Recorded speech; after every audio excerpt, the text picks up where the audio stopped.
Should we kick off? Okay.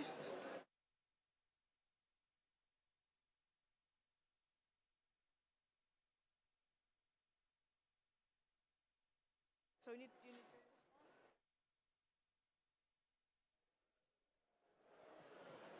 Aga, can you hear me? Okay, cool. So hello everyone. It is it is a bit funny format. I've never done it before. I don't know how it is. It is a little bit like the silent disco concept. Never been in this situation before. Welcome to our panel. The panel name is Implementing NDCs 3.0, and I think it is a great topic to have. We called it also Actionable Collaboration for Sustainable Future in Competitive Economies. And before I introduce my absolutely fantastic panelists, I wanted to give you a little bit of overview of why we decided for this specific topic. So first of all, NDCs 3.0, clearly the topic that is very hot on this COP. Very soon, the governments around the world will be announcing the new SDCs and the new pledges. So clearly, it's a very timely conversation to have about how to make them more workable, practical, actionable. And this is what we will cover over the next hour and a half. But the second point why we brought this specific topic is also how to effectively put together NDCs and these ambitions together with competitive economies, together with competitive growth. The third, and this is the topic that is always absolutely relevant, is financing, and clearly also this is what we want to do over the next few minutes to see how NDC's ambitions can be financed going forward, and can we really look for any sort of innovations on this area. I have a group of absolutely fantastic panelists. So let me start with Victoria Kireyeva. Victoria is Deputy Minister of Environmental Protection and Natural Resources of Ukraine. Welcome, Victoria. We also have Andrew McDowell. Andrew is the Director General right now of European Investment Bank. Andy will give us a little bit of overview of what is new in financing and how effectively we can look at the innovation in this space. We have also Rachel McEwan with us. Rachel is Chief Sustainability Officer for SSE. We have Elrika Hamdi, Deputy Head of Secretariat of Just Energy Transition Partnership in Indonesia. And last but definitely not least, Peter Hill, External Senior Advisor to PwC. But I think what is much more relevant for this conversation, Andy is former UK G7 and G20 Sherpa and Principal Private Secretary to the Prime Minister. So the most difficult part of this panel is behind me. I managed to introduce all our panelists. My name is Agnieszka Gajewska. I'm a Global Public Sector Leader for PwC.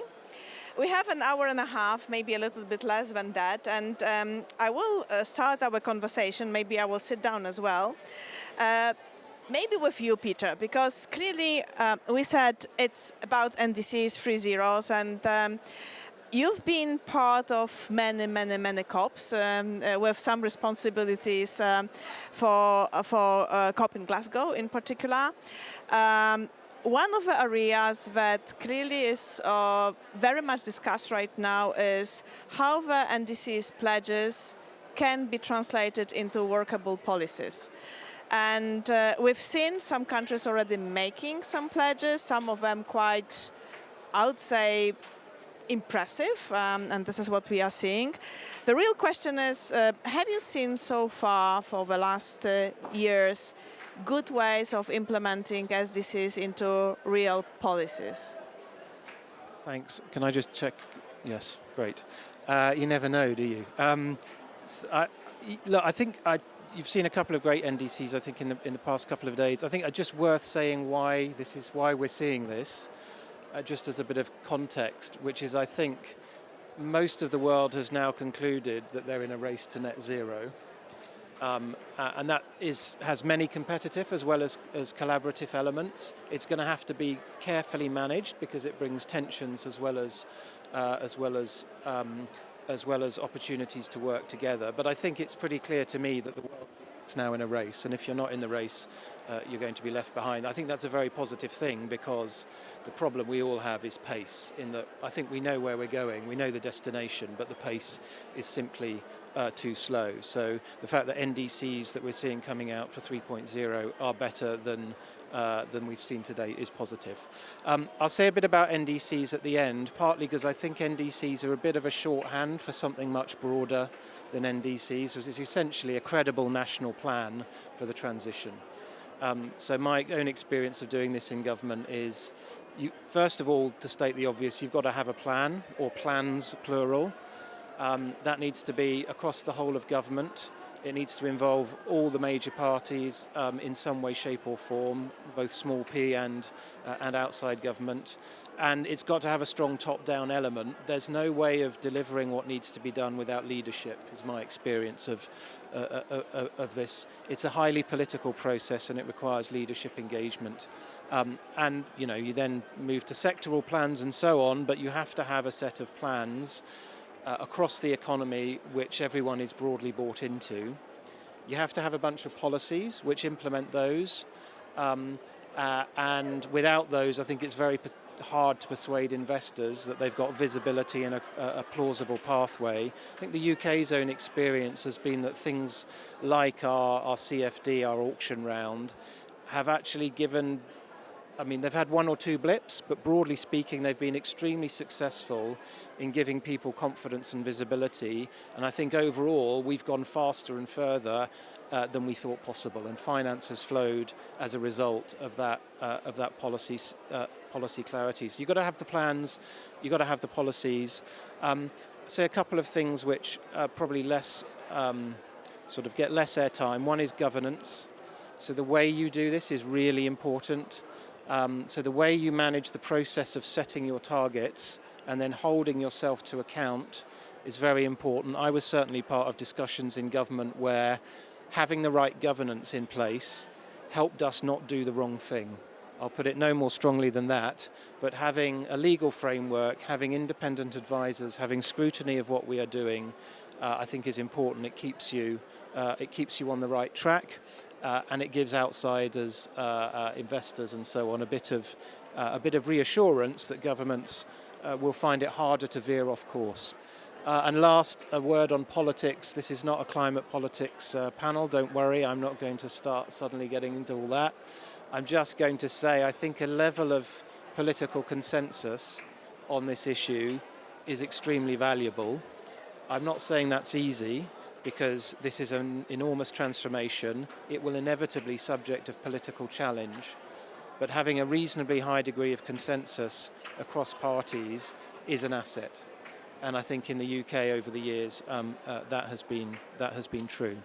Just a word on NDCs. As I say, I think they're shorthand for many other things, because actually if you look at an NDC, a national NDC, it doesn't actually contain a huge amount of information. It contains a sort of spreadsheet and a sort of cover. What do they need to do? Well, they need to do what we asked the world to do in the global stocktake. They need to be comprehensive, so they need to cover the whole economy and all gases. They need to be detailed, so you need underpinning them or in them detailed sectoral plans.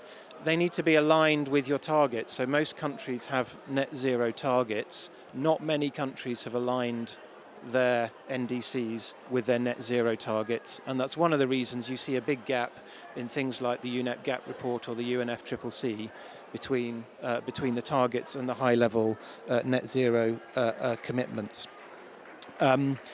They need to be maximum ambition. I think there are a number of parties who think that it's better not to put your maximum ambition in your NDC, but to do more than you promise, which I understand. It carries risks, but it doesn't help generate momentum. And what we need is momentum. So I think maximum ambition in your NDC at the top end of what you can do is important. And lastly, I would say I think it's really important they're grounded in science. So the process of drawing up a national plan in many administrations is basically an arbitrage between different ministries about what they think they can do. And then you get to a number which is the sort of either at the high end or the low end between, where various ministries think they can they can come out. I think a better way of doing it is to sort of say, so what is actually required? What is our share of a fair transition? So to ground them in the science rather than simply a sort of arbitrage between ministries is, I think, really important. Probably enough from me. So, Peter, thank you so much. I think it is a very good start. Let me bring another complication because, I've heard maximum ambition. I've heard three things. So, first of all, we need to have governance and transparency. We need to have a consensus and we need to have a plan. The title that we put together, and we did it on purpose, is how to combine it all with economic growth. And I think the last couple of weeks or months where we had multiple elections around the world, when we had a very important report of Draghi, who was effectively putting together energy transition and growth, and also multiple researchers that are showing that if we are not able to really push for sustainable growth, for sustainable energy, the cost for GDP is going to be between 3 and 18%, so a very, very big one. There is lots and lots of connection in there, but on the other hand, if we, there is also the social buy-in and social conception, I would say, or sometimes misconception, that actually these two things are mutually exclusive. So if you are going to go really ambitious on your sustainability goals, then potentially you risk your competitiveness and your economic growth. Anything that you think could be done with NDC's 3 zeros to effectively turn it around and say actually they are sides of the same coin?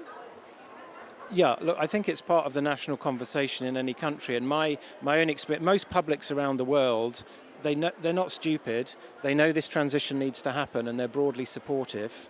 They get a bit less comfortable when you get to specific measures and the distribution of costs. And the surveying I've seen is consistently saying most publics, you don't have to work hard to persuade them that this has to be done, and in the long term it's a growth opportunity, even if we all know about the short-term capital requirements and so on. And that's where the role of government comes in, which is the government has to choose where it puts its discretionary pound. And that is, I think, increasingly going to be to support those bits of the transition which only government funding can support, and then to use the rest as effectively as possible to leverage private finance. Certainly my experience in the UK, and we can talk about what's going on internationally. It's very hard for governments who are feeling cash-strapped, but I think there's a public who are willing to listen to the arguments as long as you're reasonably open with them. You don't have to tell them stories. It's only good news. There's also difficulties because they understand. They see what's happening. They watch the television. They know what's coming in terms of climate impact. So I'm reasonably positive. I don't see myself evidence that there's a green backlash across the world. I just don't see evidence of that. I see a bit of crowding out by other concerns, but I don't see, and I don't think most of the data supports the idea that there's a green backlash. But governments in an area where people are feeling the pinch are going to have to work harder to explain why they're spending that money and where the discretionary pound is going, and crucially, that it's fair, that it's perceived to be fair. That's the one thing that comes up time and again.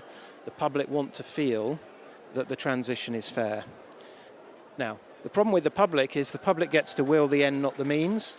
So they want the transition, they not necessarily want to pay with it, but that's what politicians are there for, right? They're there to take those difficult decisions and then, if necessary, get blamed for it. And I think you've got quite a lot of latitude and acquiescence from the public to say, we know it's difficult and it's your job to make those difficult choices. It's a great one, and I think we will definitely get back to public-private financing and this cooperation and how we can leverage private finance, but also the effectively public buy-in for all the reforms and investments that need to happen. Victoria, I will right now go to you and clearly ask you the question about NDCs and the climate policy on your agenda. Clearly you are representing here the Ministry of Environment, and I've also seen your beautiful pavilion, which is very impressive. Given the situation in Ukraine, everyone understands that it is not top of your agenda. But I think at first, if you could just give us an overview of how you look at the climate policy in Ukraine.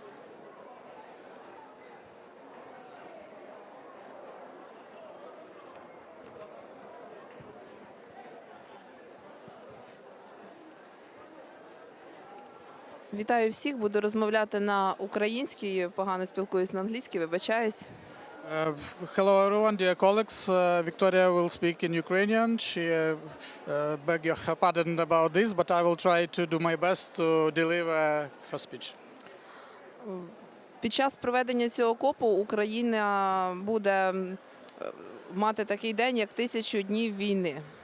During this COP, Ukraine will have such a date like 1000 days of war. 1000 days of war.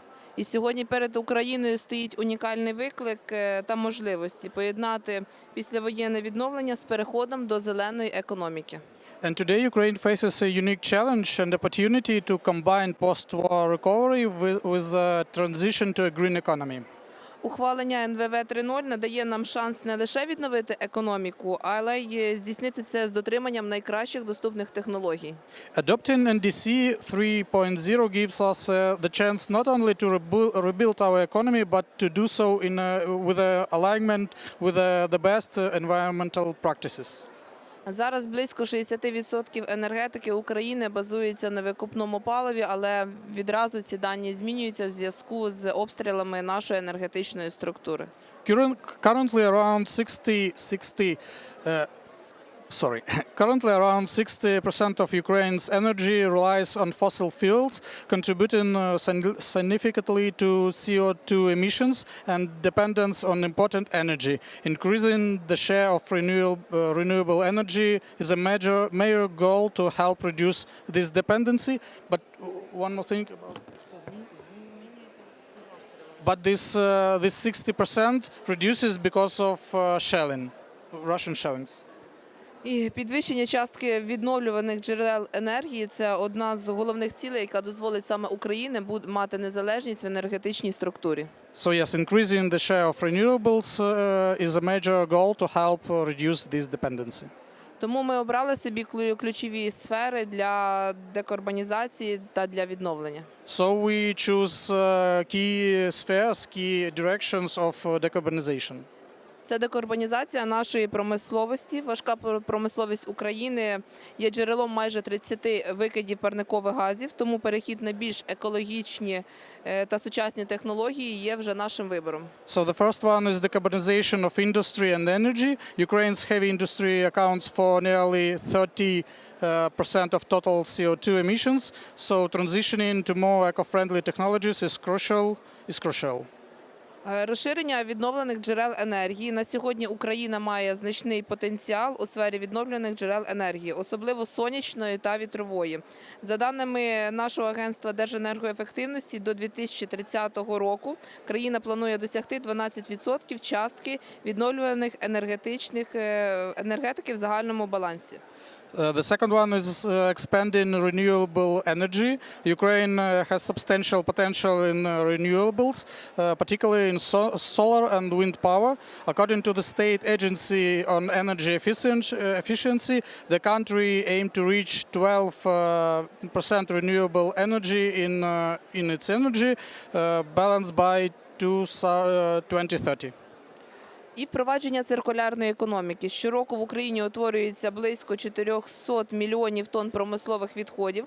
Запровадження замкнених ланцюгів і ресурсів допоможе зменшити обсяги відходів і знизити негативний вплив на навколишнє середовище. And the third one is crucial circular economy. Ukraine produces over 400 million tons of industrial waste annually. Implementing closed-loop resources chains will help reduce waste and minimize environmental impact. Україна може залучити на сьогодні до 100 мільйонів доларів у вигляді зелених облігацій та інших фінансових інструментів для підтримки саме нашого післявоєнного відновлення. Ukraine can attract up to $100 billion in green bonds and other financial instruments to support recovery efforts. Співпраця з такими механізмами фінансовими, як і нашими партнерами, як Світовий банк, ЄБРР, Європейська комісія, вже дозволяє Україні використовувати ці механізми для розвитку енергозбережених технологій. Collaboration with international partners such as World Bank, EBRD, and the European Commission already enables Ukraine to leverage this mechanism to develop energy efficient technologies. Також ми працюємо на співпрацю держави і приватного сектору. We also work to connect state and private sector. Ініціативи державно-приватного партнерства можуть залучити бізнес до зеленої трансформації. Public-private partnership initiative can engage business in green transformation. Наприклад, програми на підтримку малого та середнього бізнесу в розбудові енергоефективних виробничих потужностей мають великий потенціал для розвитку на місцевому рівні. For example, programs to support small and medium-sized enterprises in building energy-efficient production facilities show strong potential for growth at the local level.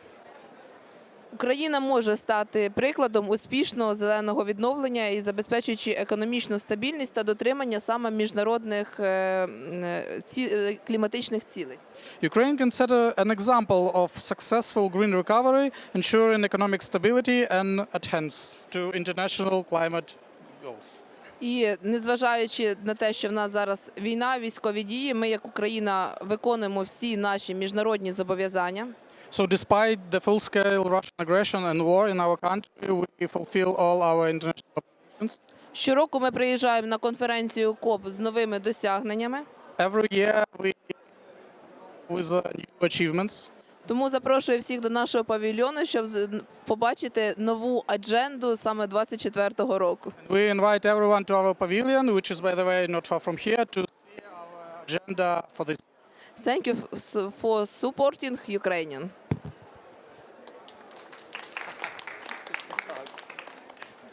Thank you so much, Victoria, and I think it is quite clear that everyone here was absolutely bought into your agenda. I'm very impressed by how comprehensive the whole plan is. And before we go to the next topic, I just want to give a floor to Peter, to you, and maybe also Angie, to you about how you see what don't we have right now in our international cooperation that we could have to be able to support such big and comprehensive plans going forward? How do you see the role of international community in making this happen? It wasn't in the script, I know. Andrew's passed, I can see that. Look, I think the international organisations and support from the Europeans is going to be absolutely crucial to our Ukrainian colleagues, and I think it's solid. I think we have the instruments. I don't think there's a lack of instruments. They probably need to be sweated a bit more. That's my impression on the European side. We're going to have to get a bit more creative with how we liberate funding for what's going to be a long haul, whatever happens next, whether through through whichever international institution that is, or whether it's through the World Bank or the European institutions. I think we'll have to get more creative with the use of funding, and then I think the European perspective, as Ukrainian colleagues will know very well, is in itself an incredibly important anchoring, and I say this of course as someone who is not part of that now, but is an incredibly important part of Ukraine's journey. I think is being anchored in the European Union and the European process. It's a demanding one, but the reform agenda that it brings is also incredibly important for investors, and I think in itself is an important signal about Ukraine's commitment, whatever else is going on. Ukraine's commitment to work with the IMF, with the European authorities, I think has been a very powerful signal about where it wants to take the country. Thank you for the question. Yes, I mean, from EIB's perspective, the European Investment Bank, and for EIB Global, which is the business that I run, which is our non-EU business, Ukraine is probably our top priority. I mean, most of our business is done either through EIB Capital or under mandate and guarantee from the EU budget. In the case of Ukraine, it's primarily done under mandate from the European Union budget. They provision for guarantees to the EIB. We've also raised about 400 million in donor finance from the member states for financing and technical assistance in Ukraine. And we have several billion in mandates for operations in Ukraine. And our big priority in Ukraine is exactly what the Minister has been describing, which is ending energy dependency through the transition, both renewable energy generation as well as financing energy efficiency. I would say the MDBs and the international financial institutions, including the IMF, cooperate extremely well in financing Ukraine. It is true that debt finance for Ukraine is only going to play one part of the overall picture. An awful lot of the financing that Ukraine needs is basic budget finance. Nonetheless, the international financial institutions have a huge role in direct financing for Ukraine, as well as mobilizing the private sector when the conditions are right to come back into Ukraine. And just finding, I mean, it's just, I suppose, almost anecdotal. I'm 6 weeks back into the European Investment Bank, having spent some time in the European Investment Bank previously, and then spending a very happy 4 years in PwC. I'm just back to the EIB, and Ukraine is obviously our top priority. And coming into the awareness that, quite frankly, the MDBs, the multilaterals, were never set up for financing in a war zone, quite frankly. And we are having to adapt extremely quickly our usual bureaucracy, compliance requirements, disbursement requirements, project conditionality, implementation, monitoring. We're having to adapt that pretty radically in order to try and make an impact under conditions where it's frankly very difficult for even monitoring or lending officers to actually even go and travel to some of the locations in which we're financing projects. So be patient with us. We are getting there, and this is our top priority. We're changing the way we do business to accommodate the specificities of Ukraine, and we're absolutely confident we're going to be successful with you. So thank you. Thank you so much, Andrew. And listen, Victoria, I think it was really great to see all your commitment on this one, but equally, Andrew, from you, your openness and agility in how to adapt to the very unusual situation. There will be still time to talk about policies and pledges, but I want to move on to the next topic, because equally I'm interested how to get from pledges to policies, and now from policies to actions. And Rachel, you are the one private sector representatives on this panel. I wanted to start with you and really get your view on how policies make happen on the ground. Clearly, as Peter was referring to, there is a cost implied with sustainability and sustainability investments, and there is a public buy-in that needs to be created for reforms, but also for investments. I was wondering how a company like yourself is effectively playing a role, and how do you see your role going forward in NDC implementation? Thanks very much. Thanks. And it's great to be here. That's brilliant. Sorry, we need to keep these mics very, very close. Okay. Yes, now okay? It's better, yeah. Okay. So thanks ever so much for having me here. So see, I work for a private company. It's an electric utility headquartered in Scotland. And I suppose if I give a wee bit of context to the company, so I've been working for the company 17 years. I've been doing a variation of this job for the last 12. And the first year that I did this job, our Scope 1 carbon emissions, so the ones that are most direct, were 25 million tonnes of carbon dioxide. That's massive, and that represented 4% of the entire UK territorial emissions. This year, it was 4.3 million tonnes, the equivalent. In other words, we're getting there. And of course, we're an electric utility, so we should be. You know, if we weren't doing it, then we would be in trouble. So I'm not trying to pump sunshine here. This is the plan. Now, the reason we've been able to do that is because something Peter said, is that there has been a reasonably good political consensus in the UK. And that has crossed political, the different colours of the political spectrum over the last 15 years plus. But it's a very precious consensus, and it's also precarious, and I wouldn't take it for granted for a moment. And it's something that you need to nurture and you need to continue to work on. And I suppose if your question is what does a little old electric utility based in Scotland have to do in all this? And I've got a bit of an example, which is it's obvious we've been on this journey for quite a long time. But the first Climate Change Act that was brought into the United Kingdom was in 2008.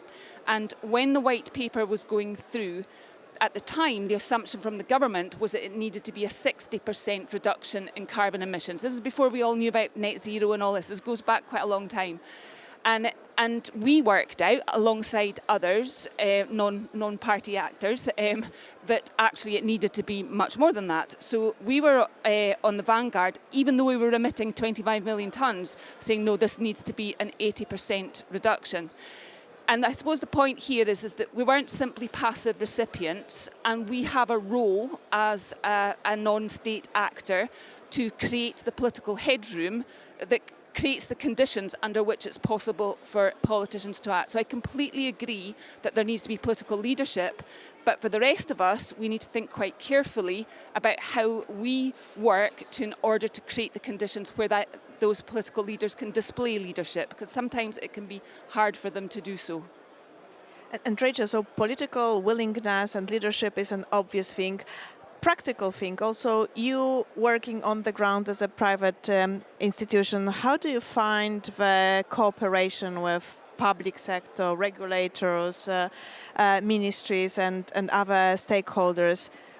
What do you believe we could collectively be doing better to make this private sector involvement even better and help private sector involvement in making NDCs happen?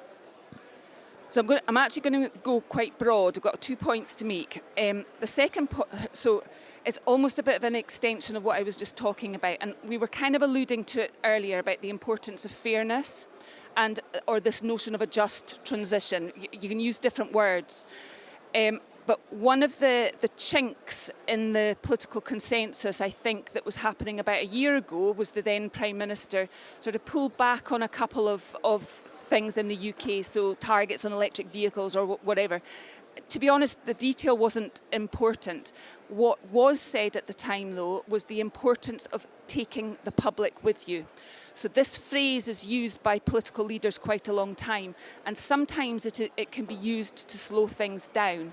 And there's a strategy for bringing the people with you might be something around fairness. So a just transition effort, or whatever words you want to use. Now, I have a little bit of experience in Scotland of this. We created a Just Transition Commission in Scotland 5 years ago. Now, that's been a labour of love, it's fair to say, and it comprises of multi-stakeholders in all its glory. So industrialists, trade unionists, public sector people. Now, that construct, I think, is making some progress in terms of holding a consensus together. Whether or not it is being effective in actually delivering more fairness, I think, is a bit of a moot point. But you can see my point here is that we actually. So if your question is what can the public sector do more with the private sector, I actually think we collectively need to work harder at bringing the people with us, and that means reaching out to other stakeholder groups that isn't just the public sector and the private sector. The last thing that I just wanted to say, so, I think that the UK has done a reasonably good job over the years, all sorts of mechanisms and interventions in order to make renewable energy investable, to bring down the cost of capital. Those things have been quite a triumph, I would say. And what you're seeing in the UK now with the new government is this galvanising plan around a clean power mission, which is really quite exciting. Maybe just short of impossible, so quite challenging. But that top-down needs to be matched by bottom-up. I guess this is my point, is that transitions happen to people, they happen in places. It's not just a sector-by-sector transition, and that's what we need to get better at. Great one, and I think fantastic segue, Ulrika, to you right now, because Rachel was talking that much about just transition and also how effectively the success will come from various stakeholder management and taking people with us. You've been very active with just transition as a topic in Indonesia.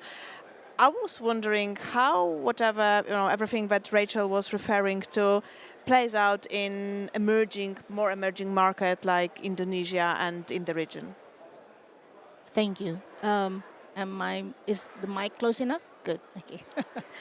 So thank you for that question, and thank you, Rachel, for mentioning the just part. This is kind of not what I was being asked about, but in Indonesia, in particular, the just concept is actually a very new concept, and I think maybe in other parts of the world as well. And we're just trying to internalize that concept within the project implementations and preparations and planning. And so at this very moment, the JETP Secretariat is conducting several studies on that. However, if we're talking about emerging economies in general, I think it's safe to say that a lot of these economies, echoing what Peter was saying, they know that they need to transition. It's just inevitable. And this transition needs to be just. And sometimes that translates to it being costly. But I think also these leaders, these political leaders, the business leaders, they also know that climate risks are actually more costly. I mean, we have seen that a lot of with the massive flooding, with the wildfire, with the rising sea levels, everything is impacting the business. Everything is impacting the factories, the industries, and so these are more costly than what the just could cost the the communities or the government in this particular sector. So I guess again, echoing what Peter said, the political leaders knew how important it is, and but we need a level playing field, especially if we're talking about emerging economies. We didn't start from the same level, and a lot of these economies they want to industrialize. They want to go to that same level as the developed countries, and they want to industrialize their nations. Then they want to grow their economy so that their people will experience 24 hours of electricity, for instance. And so that is the concept of just that we're still trying to figure out. How do you implement this just transition with an overall approach, a whole of economy approach? If you all, these are the same type of concept that people always talk about, but don't really know how to implement that, how to materialize that.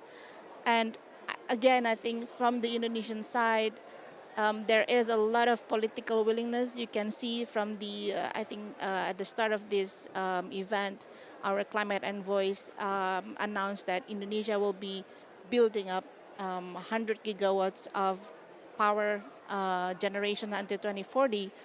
75% of it, which means there's 75 gigawatts, will be from renewable energy. And that is a commitment from the government. And that commitment needs support. And so I will leave it at that for now. I hope that. Yeah, I know, and sorry, Rika, I know that we haven't scripted the question that I just asked you. It is just like, we are just having the conversation, and it was so natural to ask you about this just transition. An interesting one, I've spent a few good months of my professional career advising on just transition in Europe. So I've worked with 16 different regions in Europe, and for us, just transition was mostly around how to make sure that the mine workers in most of the fossil fuel focused regions in Europe effectively get the support that is needed for them to effectively reskill and upskill themselves. A very different phase of just transition, but I think it's also quite interesting to bring it to this conversation.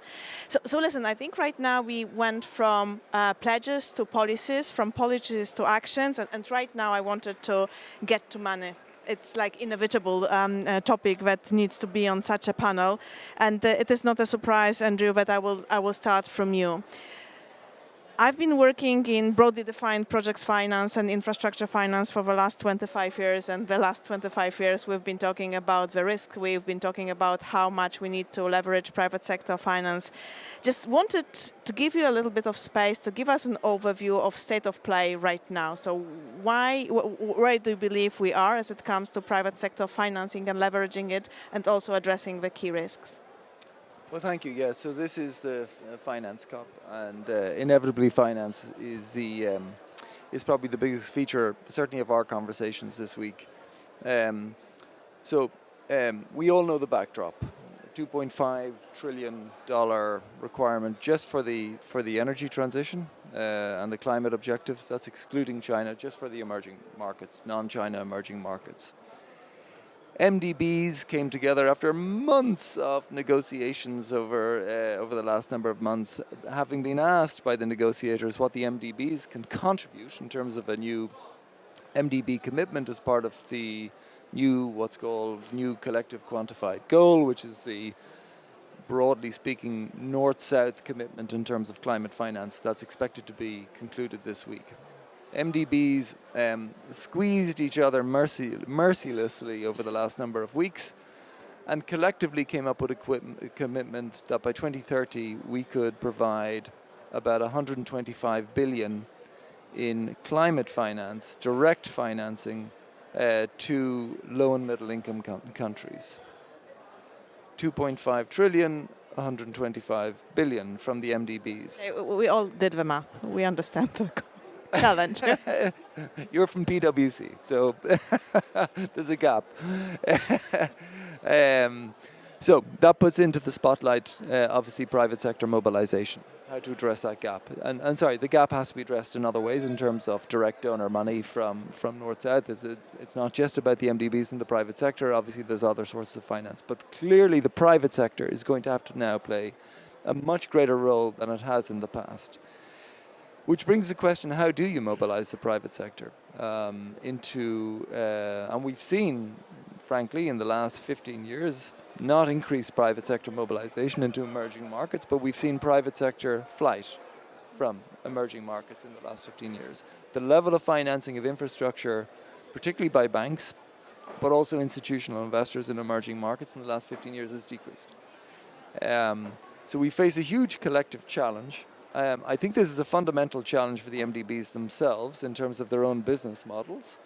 Multilateral development banks are completely motivated culturally, organizationally, to measure their performance on the basis of direct financing. What do we shovel out of our balance sheet every year? And we issue the press release at the end of every year saying we did 80 billion of financing this year. We're not geared and measured and motivated to think about private sector mobilization, partly because it's a fundamental challenge to the business model of multilateral development banks to be measured in terms of private sector mobilization. Why is that? Because if you move from an originate and hold business model where you do direct financing and you hold the exposures to the end of their lifetime, to an originate and distribute model where you originate exposures, you originate the transactions with the partner countries, and you intend to pass those exposures on to the private sector, it's a fundamentally different model in terms of financial sustainability, in terms of legal issues, in terms of tax issues, in terms of risk management. And until the shareholders collectively of all the multilateral development banks say, this is what we want you to do. We no longer want you to purely deliver results on the basis of direct financing. We want you to de-risk emerging markets for the private sector and to measure your success and performance on that basis. The MDBs will be very slow to do this. So this is one of the things I'm expecting out of this particular COP, is a very clear signal from the shareholders and a challenge to the multilateral development banks that this is what we expect you to do more. Just one word on PPPs, because you mentioned project finance and PPPs. Clearly this is one of the ways that multilaterals should be mobilizing more private finance. This is certainly an area of business I intend EIB Global to increase quite significantly over the coming years. I think when well done, PPPs are a very effective risk allocation mechanism to different parties. But there is a link with the just transition. An unjust transition makes our financing, private financing, particularly through PPPs, a higher credit risk. Why is that? Why is that? Because what we have been experienced in the past, and we've been burnt as an institution in terms of losses, is when we have financed projects with the private sector, including through PPPs in Poland, in Spain, not just in emerging markets, but also in emerging markets, that were based on off-take contracts and energy prices that had no political consensus, that were agreed outside of a just transition context. Those contracts were torn up. They were torn up because another government came in and said, these are unacceptable in terms of the impact of these contracts on our energy prices and electricity prices. So as an MDB, when we look at the just transition, it's not just a nice thing in terms of, is this the politically nice thing to do? This is a fundamental issue about the credit risk that we're taking in these markets. We need our operations and our projects and our contracts to be rooted in a widespread consensus about what is just and fair in terms of the distribution of costs of the transition. Yeah, I think, Andrew, absolutely spot on. We experience it as PwC advising our clients. I experienced it in my past, so not a surprise to hear something like this. I would hope that the place like Baku, when we are saying this is the COP that is going to take care of financing, this is going to be the conversations to have and the much needed political debate. Erika, I will get back to you because you started with just transition and you told that just is about 24 hours of electricity. Can we get back to this concept of just transition, sustainable development and competitive development? How do you see this in Indonesia and in your region? Thank you. So I think everything is interlinked. However, when you talk about competitiveness, it then really depends on which product are you talking about, because each and every country has their own champions of products, and sometimes competitiveness also means that the opportunities that industries or the opportunities that an opening of a business in that country will lead on to the growth of the economy of the countries, right? And so, what I would like to highlight here is coming back to the level playing field. I think each of the country knows that market plays a role. Market plays a big role, and there needs to be a signal from the market that we want green and sustainable products. We might be able to pay more of that from that products. We might provide a green premiums, or maybe we don't have to add any more premiums because you can already produce the products at a competitive level. But then there needs to be a certain, I think this is where policy would make sense. Policy levers would be able to come in and look at which industries that are more nascent that needs help from both policy perspective as well as from the financial incentives perspective, and which products that are already ready to go and fly and can just be commercially feasible. And I guess maybe taking on what Andrew has said, the role of the MDBs or DFIs in particular is basically to push that nascent industries, right? To leverage them so that they become economically competitive. And so that's a really big role that MDBs and DFIs have, particularly for emerging economies, because we are still learning to know how to use different kinds of technologies. We're still learning how, even in my country alone, the renewable energy technologies are not as cheap as other countries. And there's a reason to that, because it's still at a very, maybe not nascent, but some of them are still just creeping up a little bit. And so the policy makers need to know when to step in. The MDBs and DFI need to know when and which part that they could take in and which part that they would just have to let go when it becomes commercially feasible. So one of the interesting part in the JETP is that we realize sometimes the private arms of these MDBs, they're competing for projects that are already commercially feasible. They're competing with commercial banks. This is not the kind of mandates that you should be pushing on, right? Because that's not what development banks are established for. And maybe coming back to the competitiveness, I guess closer collaboration, closer cooperation between the policymakers and the MDBs and DFIs as the arms of these governments. I think it's important, and also this should leverage the private capital to come in. We need to. Peter? Am I allowed? Yes, of course. I was Please. just going to say two things. By all means. I agree very much with Andrew on the role of the MDBs and how they need to change, and I think it will take more than this COP. I think it will take a bit more effort to get there. Just on the points about Indonesia and the green economy, I think there is, in theory, an enormous opportunity for emerging countries in green industrial sectors, because production will move increasingly to where there are cheap electrons.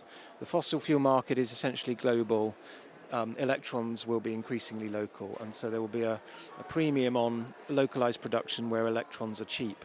But if major economies pursue industrial policies which favor essentially high levels of vertical integration, that's going to be harder, and it's going to slow down the process of developing countries benefiting from having access to cheap electrons.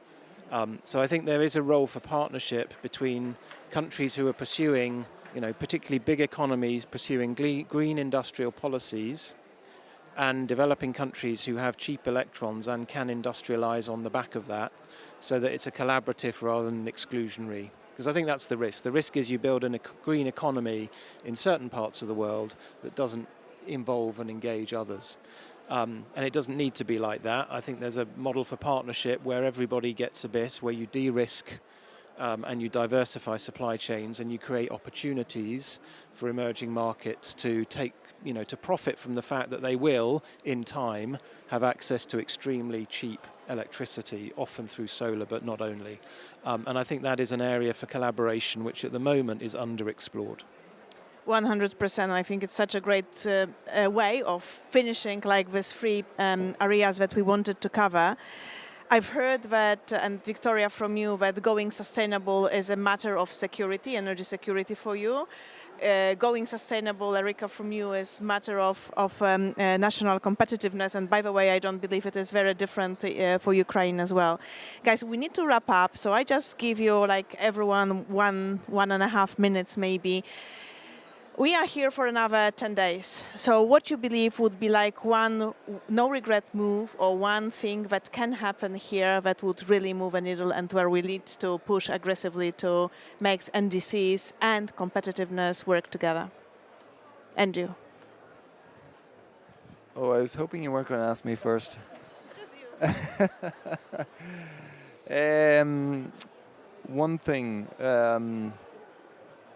look, I hope, as per my previous comment, quite frankly, I hope our shareholders and wider stakeholders push us as an MDB community harder in terms of what we can deliver, particularly around this topic of private sector mobilization, and basically change our incentive structure so that, we really are trying to de-risk the huge amount of private sector investment flows that are needed for the transition.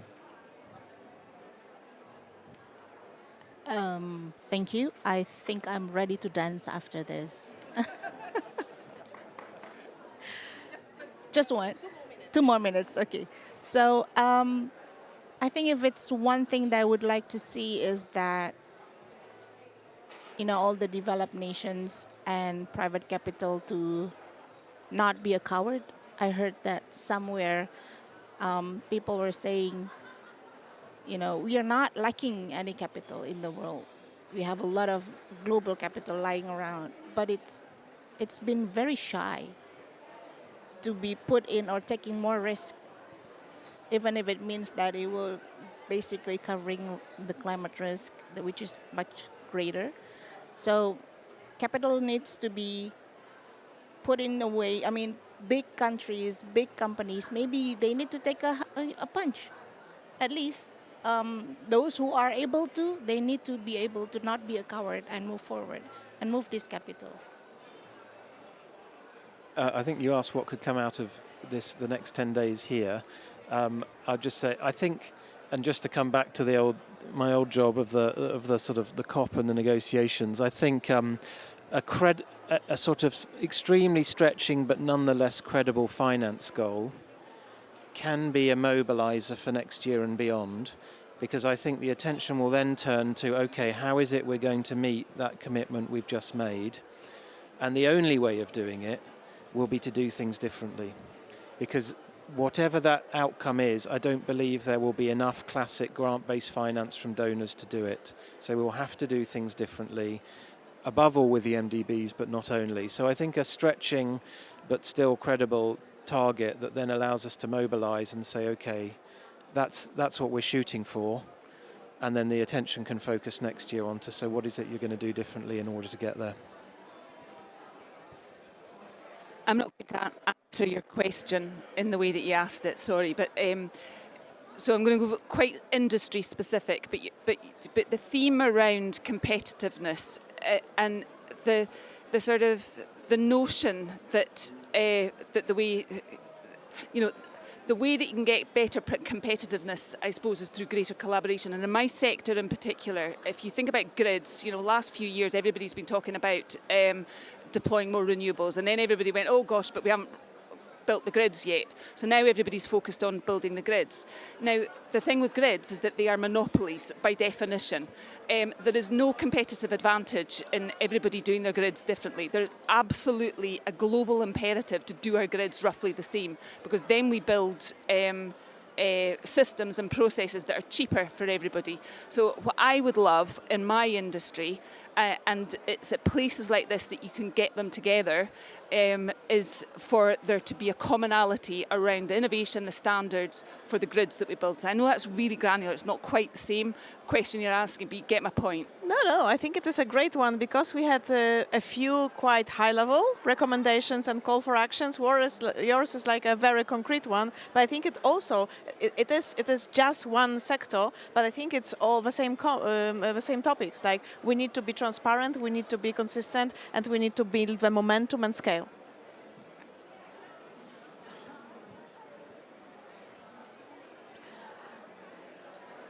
Ну, за цих 10 днів я б хотіла би, і в першу чергу я вважаю, що уряди, бізнес, науковці трішки повинні змінити свої підходи до впровадження саме кліматичної політики.